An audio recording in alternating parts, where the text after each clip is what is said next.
Hello everyone, good morning. आप सभी का स्वागत है आपके अपने प्यारे कंसेप्ट डिकोडर पे। मैं पीयूष प्रासर आप सभी का दिल से स्वागत करता हूं प्लेटफॉर्म के ऊपर। अब देखिए आईआरएमएस की बात है, थोड़ा सा अपने पक्ष में ही बात है, तो इस नोटिफिकेशन को मैं आपको समझाता हूं ढंग से क्या है नहीं है। ठीक है, तो सबसे पहली चीज 150 पोस्ट के लिए ये एग्जामिनेशन होगी 2023 के अंदर। 150 पोस्ट, तो वैकेंसी ठीक ठाक है, वैकेंसी में कोई दिक्कत नहीं है। 150 पोस्ट वैसे भी रेलवे में आता ही था, है ना। तो और टोटल इंजीनियरिंग सर्विस में वैकेंसी 250-300 चलती थी, समझ में आ रहा है, कभी 400 तक भी पहुंच जाती थी। तो इस बार ये 150 दे रहा है, ठीक है, चलो 150 दे रहा है। लेकिन ये एग्जामिनेशन जो कंडक्ट होगा ये यूपीएससी कंडक्ट करवाएगा 2023 ऑनवर्ड से। इसका सिस्टम क्या रहेगा, पैटर्न क्या रहेगा। प्रिलिमिनरी एग्जाम जो सिविल सर्विस का होता है, सिविल सर्विस प्री, ये आपको देना पड़ेगा, ठीक है, ये आपको क्लियर करना है, ये मैंडेटरी है। सिविल सर्विस का प्री आपको क्लियर करना है, उसके बाद ही कुछ बातचीत होगा। पहला तो यही है, screening will be done in civil service preliminary examination, है ना, जो आईएएस बोलते हो ना, वो वाला एग्जाम। यहाँ देखिए लिखा हुआ है, ministry of railway in consultation with UPSC and DOPT has decided that recruitment to Indian railway management service IRMS will be done through a specially designed examination, IRMS examination, to be conducted by UPSC for the year 2023 onwards. अगले साल IRMSC will be a two-tier examination, a preliminary screening examination followed by mains written examination and interview भी है आपका, ठीक है। बहुत important है, मैं आपको स्ट्रेटेजी शेयर करूंगा यहाँ पे। For screening suitable number of candidate for the second stage of examination, mains के लिए सिलेक्ट किया जाएगा, है ना। तो स्क्रीनिंग के लिए प्रीलिमिनरी एग्जाम आपको अटेम्प्ट करना है, वो जरूरी है, वो क्वालिफाई करेंगे तब जाके आप आईआरएमएस का जो मेन एग्जामिनेशन होगा मेंस, इसके लिए सिलेक्ट होंगे। सिंपल सी बात है, मान लो कि जैसा एसएससी जेई होता है, उसमें प्री है, प्री क्लियर करोगे फिर मेंस के लिए बैठोगे, बस वही चीज है यहाँ पे। प्री क्लियर करना है आपको सिविल सर्विस का, फिर आप मेंस के लिए बैठेंगे आईआरएमएस का। अब आईआरएमएस का मेंस में अपना स्पेशलाइजेशन इन लोगों ने किया है, ठीक है। अब अपना स्पेशलाइजेशन क्या किया है, टोटल 4 पेपर का एग्जामिनेशन होगा, ठीक है। टोटल 4 पेपर का एग्जामिनेशन होगा और 3 फेजेस में एग्जामिनेशन होगा। मेंस का बात कर रहा हूं। एक फेज होगा क्वालिफाइंग पेपर, मतलब इसका नंबर आपका नहीं जुड़ेगा, ठीक है, ये क्वालिफाइंग है, जस्ट क्वालिफाई करना है बस, ठीक है। अब ये क्वालिफाइंग में दो चीजें हैं, एक तो आपका लैंग्वेज, कोई भी लैंग्वेज, हिंदी, उड़िया, तेलुगु, बांग्ला, जो भी आपको पसंद है, जो भी अपना कॉन्स्टिट्यूशन में मेंशन है, उनमें से किसी एक लैंग्वेज का पेपर में आपको पास करना होगा, प्लस इंग्लिश इज मैंडेटरी। ये दो पेपर क्वालिफाइंग। उसके बाद papers to be conducted for merit, जिस बेसिस पे आपका मेरिट बनेगा वो है आपका optional subject paper 1 paper 2, 250 mark का कन्वेंशनल टाइप, ठीक है। ये अच्छी चीज है। अब यहाँ पे ऑप्शनल में क्या है, सिविल है, मैकेनिकल है, अकाउंटिंग है। अकाउंटिंग मतलब ये कॉमर्स वाले, है ना, कॉमर्स वाले, ये देखो, कॉमर्स एंड अकाउंटेंसी। बाकी सिविल, मैकेनिकल, इलेक्ट्रिकल, ये तीनों भाई अपियर कर सकते हैं। तो ये अपना, जिनके पास कॉमर्स की डिग्री है, अगर बीएससी मतलब बीए किए हो कॉमर्स में, बीकॉम, सॉरी बीकॉम, बीए तो आर्ट्स में होता है, बीकॉम किए हो कॉमर्स में, तो आप भी एलिजिबल हो फॉर मैनेजमेंट सर्विस मिशंस। तो ठीक है, लेकिन ये थोड़ा हटा देता तो भी अच्छा रहता, काफी अच्छा रहता। लेकिन अब इन लोगों ने डाला है तो क्या किया जाए, अब तो डाल ही दिया है ना। लेकिन फिर भी यार अपन अपन लोगों के फेवर में है, क्योंकि ऑप्शनल सब्जेक्ट तो अपना ही है ना, सिविल वाला, मैकेनिकल, इलेक्ट्रिकल, ये तो अपना ही है, ठीक है। तो इस पर आप फाइट किया जा सकता है। जीके जीएस वाले तो पेपर है नहीं, गंदे गंदे गंदे गंदे पेपर, ठीक है। तो अपने को मेन स्ट्रीम जो सिविल सर्विस होता है उसका प्रिपरेशन तो अपने को करना है नहीं, तो अपने को प्रिपेयर करनी है फॉर आवर।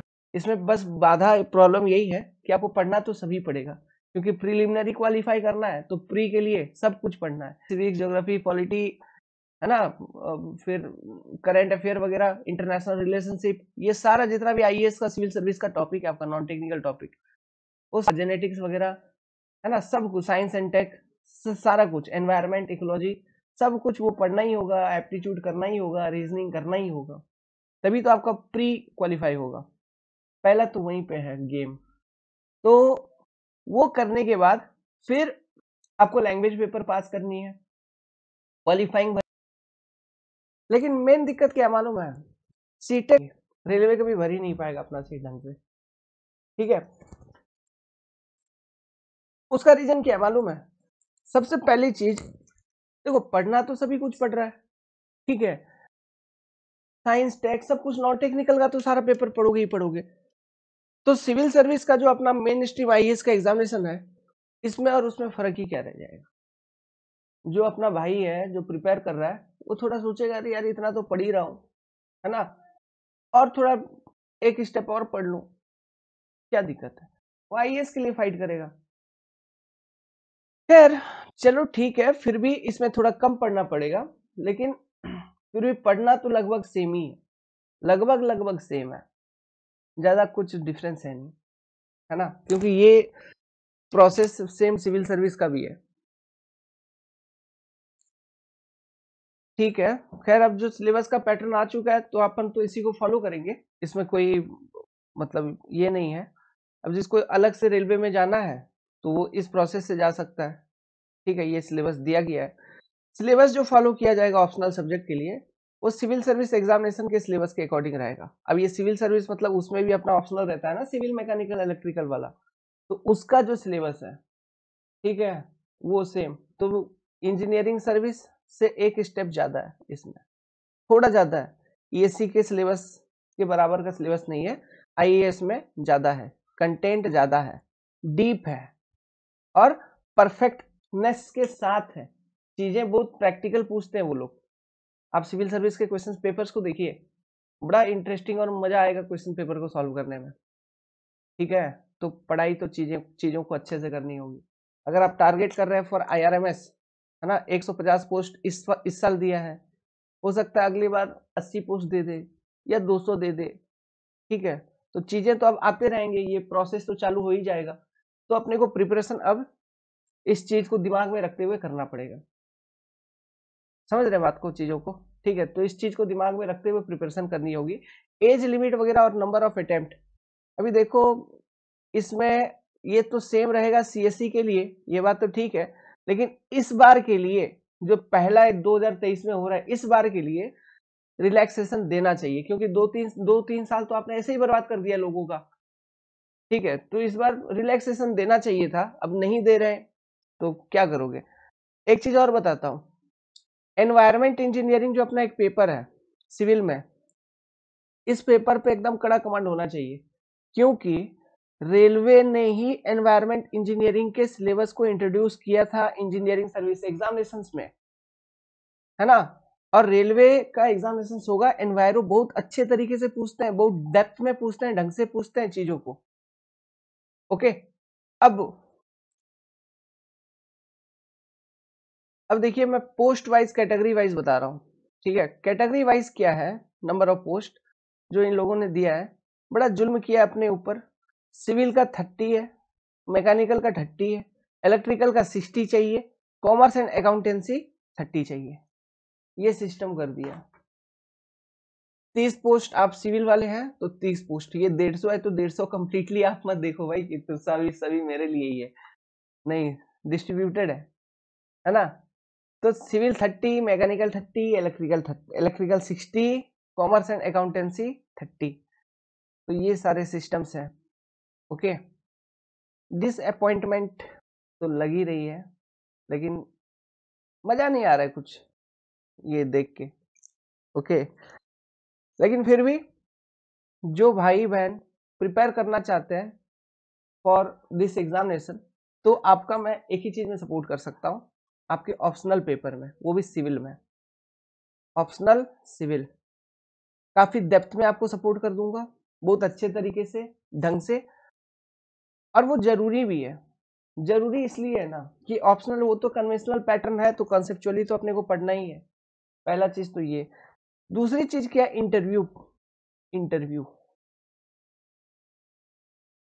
ठीक है। लेकिन आजकल का जो प्रिपरेशन है, समझिए बात को, आजकल जो लोग 10 क्वेश्चन आते हैं ऑब्जेक्टिव वाला, चाहे वो जो भी आप देख रहे हो फेमस प्रचार वाले कोचिंग, 10 क्वेश्चन ऑब्जेक्टिव वाले आके सॉल्व करवा देंगे, फिर अंदर तुमको कोर्स भेज देंगे, अंदर बच्चे रोते हैं। 4-5 सब्जेक्ट से ज्यादा सब्जेक्ट उधर मिलता भी नहीं है, जिंदगी बर्बाद कर देते हैं वो लोग बच्चे के। ये रियलिटी बता रहा हूँ। और वो भी क्या, ऊपर ऊपर ऊपर ऊपर चीजें।